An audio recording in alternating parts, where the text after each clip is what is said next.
Rest now. This is Pillowside Night Stories. Tonight is a sleep story for adults, set in a small veterinary practice in the Yorkshire Dales, on an evening when the snow has finally stopped falling. A cork stopper is being pressed into a brown glass bottle. A sheepdog breathes softly by the stove. And somewhere in the back room, a woman is putting the last small things right before night. The snow stopped an hour ago. You can tell by the way the village has gone still. Not the stillness of waiting, but the stillness of completion. The dales have turned white and hushed beneath the early dark. The practice stands at the edge of the village. A stone building, low and solid, with walls thick enough to hold the cold at bay. A painted sign hangs beside the door. Fawcett and Son, veterinary surgeons, established 1923. The letters are black on cream, faded by decades of Yorkshire weather, but still clear enough to read by the snowlight. There is a brass latch on the door, heavy, cold beneath your glove, the kind of latch that was forged by a blacksmith in a village forge, not stamped by a machine. You press it down, and the mechanism gives with a solid click, a turning of metal that has turned 10,000 times before. The door swings inward, and warmth meets you at the threshold. Not the sharp heat of forced air, not the dry warmth of electric radiators, but something older and softer. Something that has been building all day from the iron stove in the back room, rising through the stone walls, seeping into the oak beams overhead, spreading through the building the way warmth has spread through buildings for centuries. It carries a smell with it. Wood smoke, first and strongest, the smell of oak and ash burning low. Then something clean underneath, like soap made for honest work. Something softer still, like dried lavender kept in drawers. And beneath all of that, the faint warmth of lanolin, the scent that belongs to sheep country and nowhere else. You step inside. The flagstones are cold beneath your boots, worn smooth where feet have walked for 100 years. But already you can feel the warmth reaching toward you from deeper in the building. You shake the snow from your shoulders. It falls in small clumps onto the mat, already beginning to melt, already becoming water. A small waiting bench stands against one wall, worn smooth at the edges. Above it, a notice board with lambing dates pinned in rows, the paper yellowed on the older notices. And then footsteps, soft on the flagstones, coming from somewhere deeper in the building. A woman appears in the doorway that leads to the back room. She is perhaps 62, with gray hair pulled back in a simple bun, a few strands escaping at her temples the way hair does at the end of a long day. She wears a wool cardigan the color of heather, soft and practical, the kind that has been washed so many times it fits like a second skin, and a tweed skirt that falls to her calves.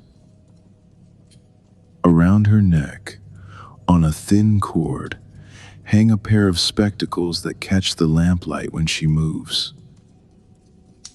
Her hands are capable, clean, the hands of someone who has spent decades putting things in order and keeping them there. Who knows where every bottle belongs? Who can find any drawer in the dark?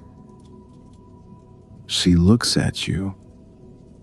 She looks at your damp coat, at the snow still clinging to your shoulders, at the cold written in the redness of your hands. And without a word, she crosses the room. "You're soaked through," she says.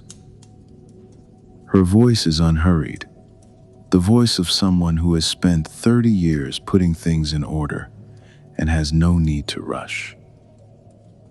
"Let's have that off you." She takes your coat before you can answer. She shakes it once, twice, watching the snow fall onto the mat in small, wet clumps. Then she hangs it on a wooden peg by the door, beside a tweed cap and a wool scarf the color of heather that must be her own. "I'm Mrs. Burkett," she says, turning back to you. "I keep the practice running. Have done for 30 years now. Mr. Fawcett's done his rounds and gone home to his supper, but the stove's still warm and the kettle's nearly ready." She looks at your hands, still red from the cold. She does not comment on them. She simply gestures toward the doorway from which she came.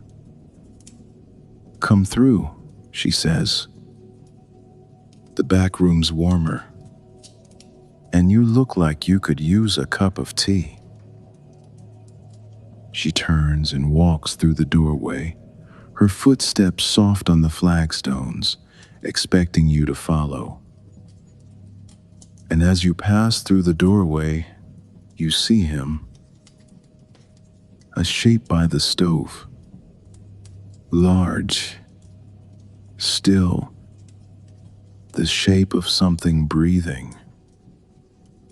A sheepdog, border collie, black and white, with gray coming in around his muzzle, and above his eyes, the gray of age and wisdom that comes to good dogs who have been loved well.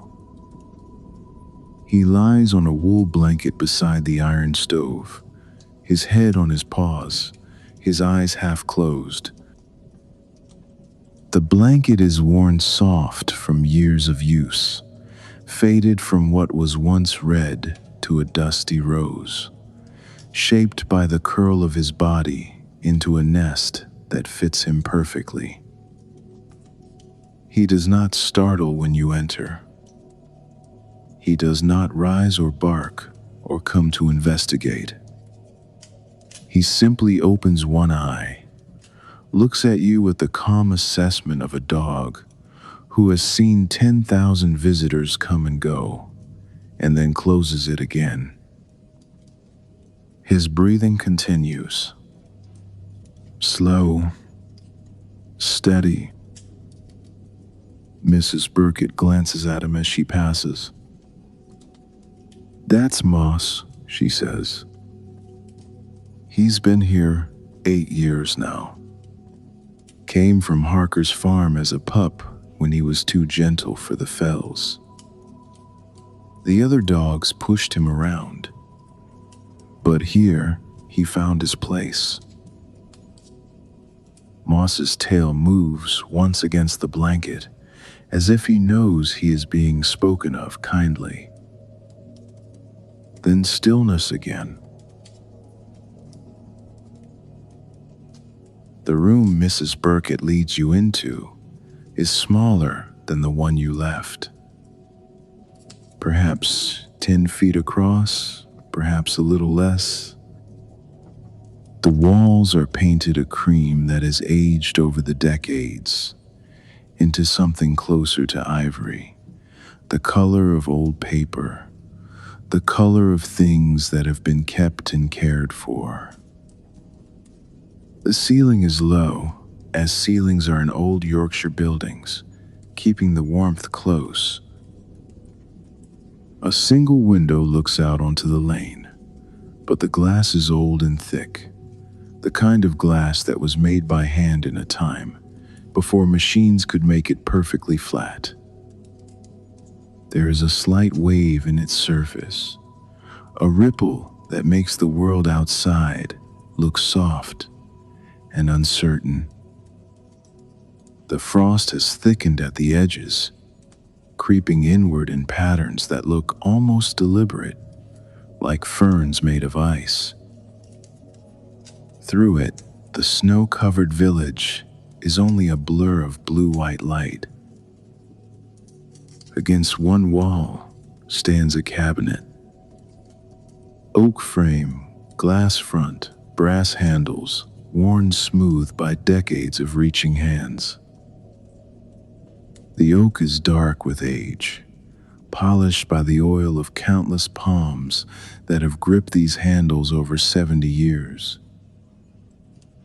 The glass panes are clean, polished, and behind them, rows of bottles stand in orderly lines. Brown glass, mostly. Different sizes, some as small as your thumb, others large enough to require 2 hands to lift. Each one has a cork stopper pressed tight into its mouth. The corks are dark with age, stained by whatever they have kept sealed inside.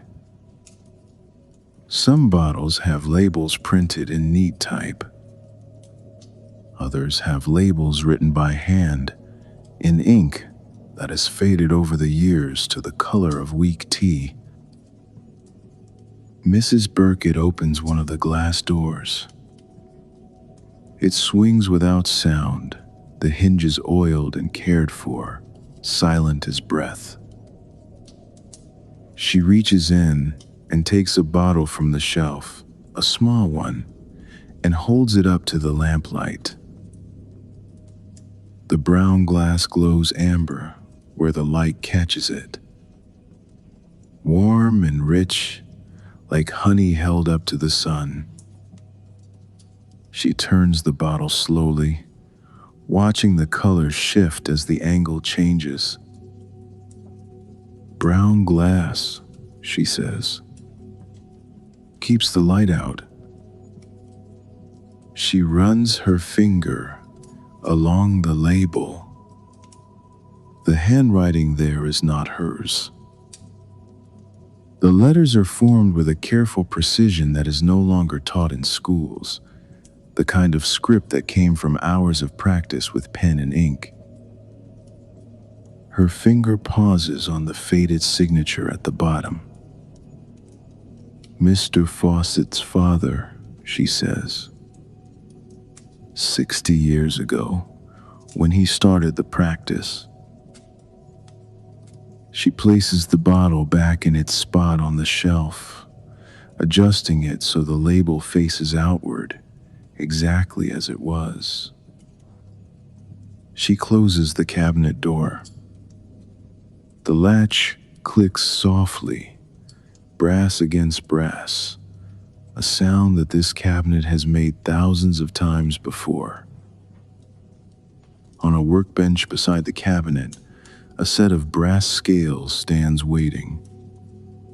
The kind with 2 pans hanging from a central beam, perfectly balanced, a set of small weights in a velvet-lined wooden box beside it. Mrs. Burkett takes a cloth from a drawer, white cotton, clean and folded with neat corners, and wipes the dust from the brass. The metal gleams under her hand, catching the lamplight. She folds the cloth with the same precision she used to unfold it, and returns it to the drawer.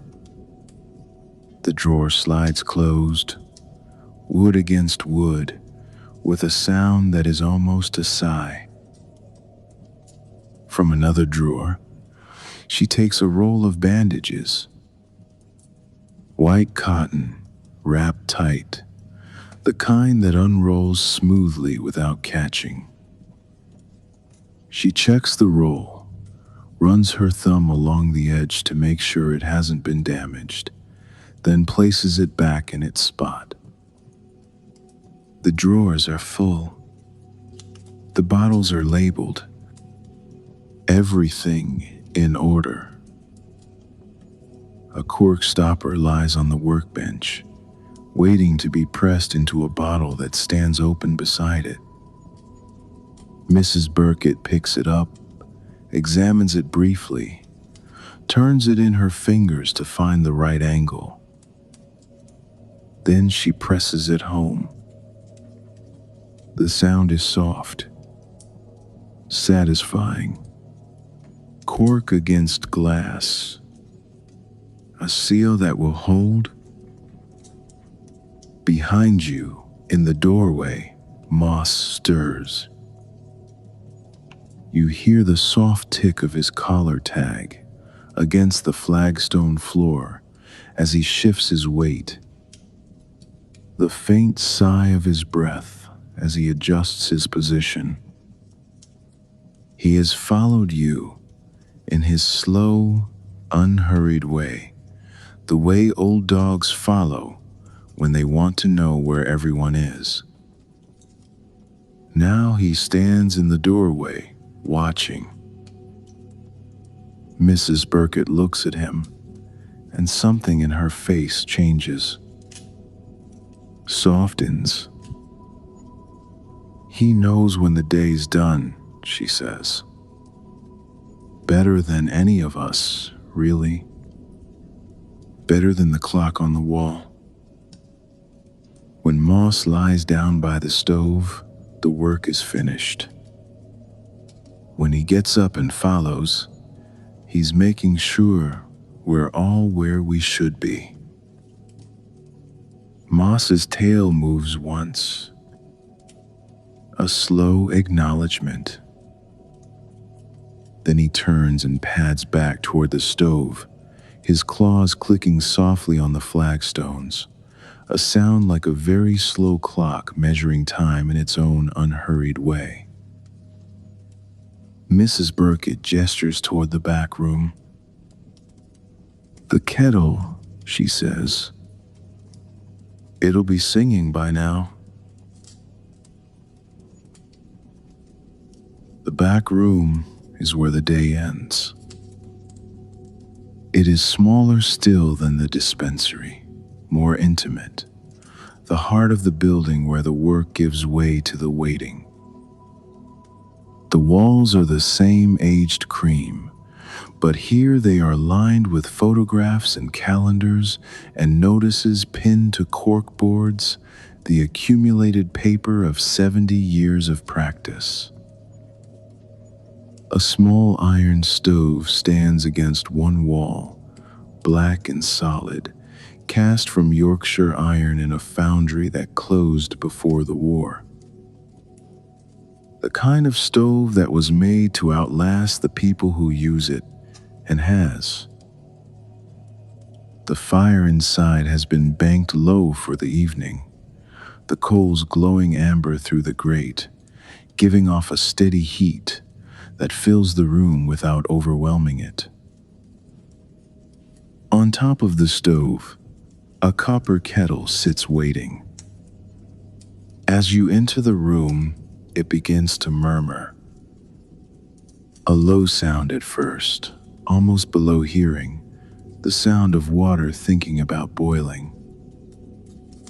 The kettle is old, the copper darkened in places by years of heat, dented slightly on one side where it was dropped decades ago. The handle is wrapped in leather, stitched by hand long before you were born. The leather keeps the heat from reaching your palm, even when the copper is too hot to touch. Moss has already claimed his place beside the stove. His wool blanket is there, worn soft from 8 years of faithful use, shaped by the curl of his body into a nest that fits him perfectly. He lies with his head on his paws, his eyes closed, his breathing slow and deep. The warmth of the stove reaches toward him in waves, and he absorbs it the way old dogs do, gratefully, completely. Against the far wall stands a desk. Oak, heavy, scarred by decades of use. A ledger lies open to today's page, a cup holding pencils, a small stack of cards with notes written in a quick hand. A green shaded lamp casts its circle of light across the desk, warm and focused, leaving the corners of the room in comfortable shadow. There are photographs on the wall above the desk. Black and white, mostly, some sepia with age, some newer in color that has faded towards sepia anyway. Men in tweed standing beside cattle, their hands resting on the animals' backs with familiar ease. Working dogs at their heels, alert and ready. One photograph shows a young man standing in front of this very building, the painted sign behind him fresh and bright. 1923, written in white ink in the corner. The man looks out from the photograph with the expression of someone who has found what he was meant to do. Beside it, a photograph from perhaps 10 years later, the same man, older now, with a woman at his side. The practice had grown by then. The sign had been repainted twice. The kettle's murmur rises, becomes a whisper, becomes a hum. Mrs. Burkett lifts it from the stove, the leather handle warm in her grip. She pours the water into an enamel teapot, white with a blue rim, chipped at the spout where it was knocked against the edge of the stove years ago. The steam rises in a thin column, carrying the smell of something about to become tea. Strong Yorkshire tea, she says. The only kind worth making on a night like this. You'll not find anything weaker in this building. She covers the pot with a quilted cozy, faded now from years of steam and washing, and lets the tea steep. Then she takes 2 cups from a shelf above the stove. Ceramic, white, with a thin blue stripe, chipped at the rims in places where they have been set down hard, after long nights of waiting for a difficult birth to pass, for a fever to break, for the first light of morning. She pours the tea, dark and strong, and holds one out to you. The cup is warm in your hands. The heat seeps into your palms, spreads through your fingers, and you realize how cold they still are from the walk through the village. You wrap both hands around the cup and hold it close. Mrs. Burkett takes her own cup and leans against the edge of the desk. She looks toward the window where the frost has thickened on the glass. The farms will be still tonight, she says. Even the ewes know better than to stir in this cold. Lambing won't start for another 6 weeks. The farmers are watching the sky, the same way their fathers did, counting the days. But tonight, everything's tucked in. The barns are warm, the animals are fed, and the snow is doing what snow does, covering everything over, making the world softer for a while. She takes a sip of her tea. The room is filled with small sounds now.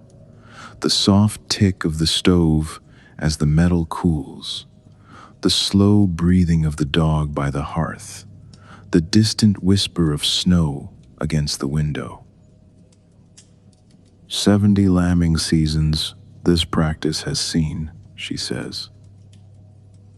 Mr. Fawcett's father, then Mr. Fawcett. The faces change, the trucks get newer, but the work stays what it is. She sets down her cup and moves to the ledger on the desk. It lies open, today's entries written in a practical hand.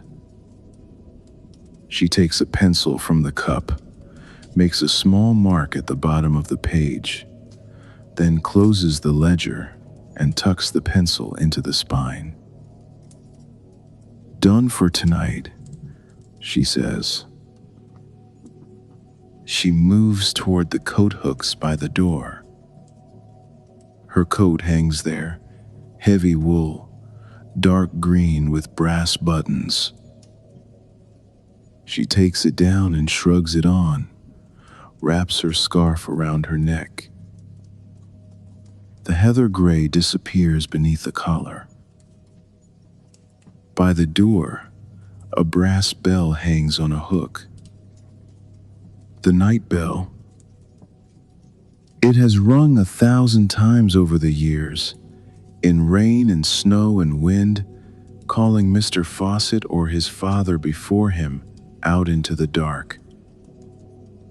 Tonight it hangs silent, the clappers still. The brass is worn thin in places where hands have reached for it in urgency, in desperation, in hope. But tonight, no one will reach for it. The farms are silent.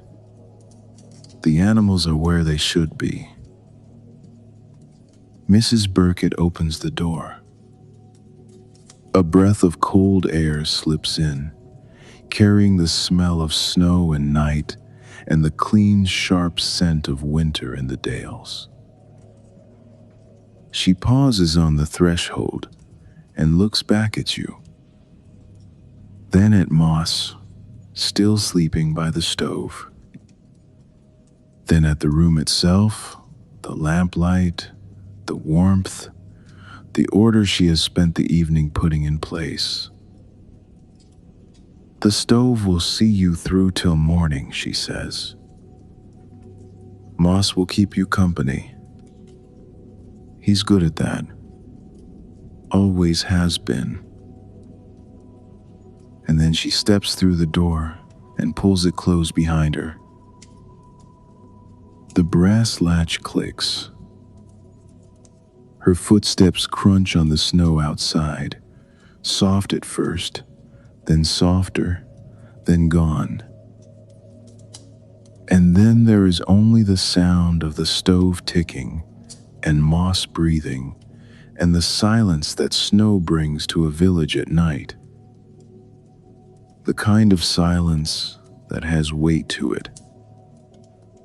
The kind that fills a room the way warmth fills a room, completely, without hurry.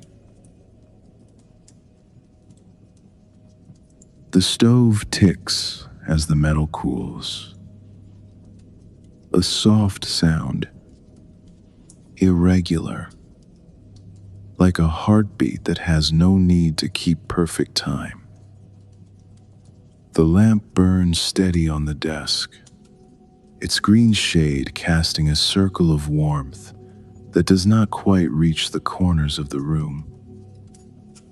And through the frosted window, the snow light comes in soft and blue, mixing with the amber of the fire to create something neither one color nor the other. Moss stirs by the stove. He lifts his head from his paws, ears forward, listening. For a moment you think he has heard something outside. A fox, perhaps, or the distant sound of a car on the frozen lane. But no, he is only listening to the silence, the way dogs do, making sure everything is as it should be. He looks at you. His eyes are dark and calm, the eyes of a dog who has spent 8 years learning every sound this room can make. He holds your gaze for a moment, measuring, deciding.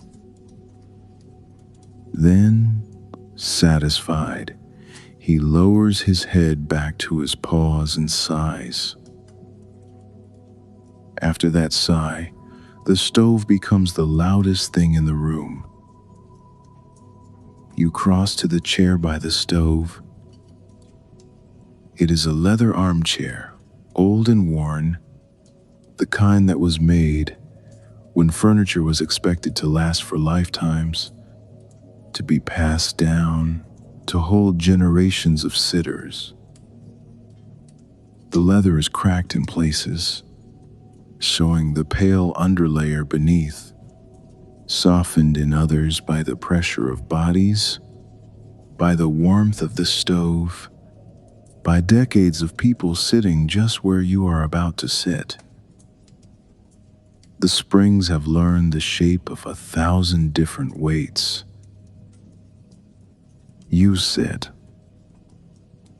The leather is warm from the stove, warm at your back, warm where your arms find the rests. The seat gives beneath you, adjusting to your weight with a small creak, the springs finding a shape they have found 1,000 times before. The arms are smooth where hands have gripped them, year after year, waiting while work was discussed, while farmers told their stories, while the long watches of lambing season passed. One arm is darker than the other, worn by more hands, by more waiting. Moss is at your feet now, not touching, but close. His warmth radiates toward you, joining the warmth of the stove. His breathing has become a rhythm you can feel more than hear. The rise and fall of his ribs, the soft exhale through his nose, the small pause before the next breath begins. You look around the room. The photographs on the wall show their story without explaining it. The young man in 1923, proud and uncertain at the same time, his hand on the sign he has just hung. The same man, older, grayer, standing beside a prize bull at a village show, a ribbon in his hand, his smile easier now. A woman has appeared beside him in the next frame, her hand on his arm, both of them smiling at something beyond the frame. And then newer photographs, less faded, showing a different man who must be the current Mr. Fawcett, standing in the same spot his father stood, the same sign behind him, the same hills rising in the distance. The continuity of it, father to son, the work handed down. The desk surface shows where elbows have rested through long conversations, the wood worn paler there, smoother. The ledger spine is dark, where thumbs have turned the pages. Day after day, year after year, the brass scales in the dispensary still gleam from Mrs. Burkett's cloth. The labels on the bottles remain in their rows, written by hands that are no longer here. All of it in order. All of it ready for whatever comes next. The stove ticks again. Softer now. By the door, the night bell hangs on its hook, the clapper still.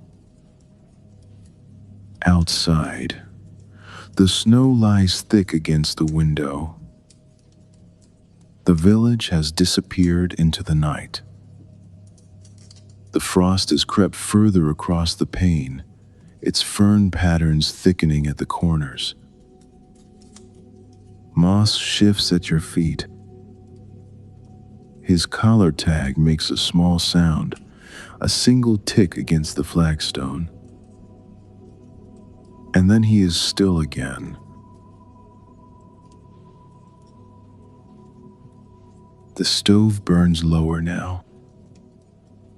The coals have found their arrangement for the night, glowing amber and deep, giving off heat without flame. The iron ticks as it cools, a small sound, irregular, like a very slow heartbeat. The sound has become part of the room now, like the walls, like the floor, like the smell of wood smoke that has seeped into everything over 70 years. The lamp on the desk has dimmed.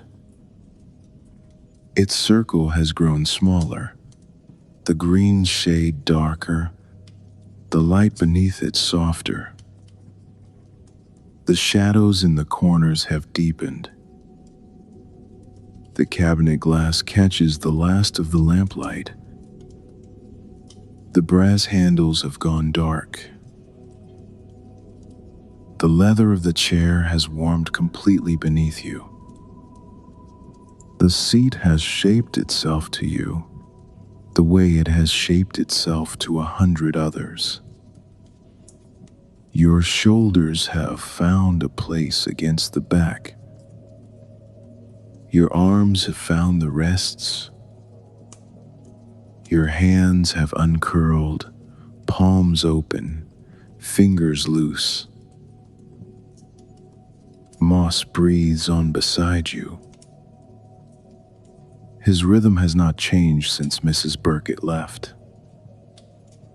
The same slow rise and fall, the same soft exhale, the same small pause before the next breath begins. And without deciding, without trying, your own breathing has begun to match his. His paws twitch once. A small sound escapes him. Then stillness again. The frost on the window has thickened. Through the glass, the world has become only shapes and suggestions. The lane is invisible now, buried under white. The cottages beyond have disappeared. If there are lights in their windows, you cannot see them from here. There is only the snow, lying heavy and silent, covering everything, muting everything, making the world smaller and softer than it was before the storm. The frost on the pane has crept inward, another inch since Mrs. Burkett left, its fern patterns reaching toward the center of the glass. The stove ticks one more time. Then nothing. The lamp flickers as the oil shifts in its reservoir.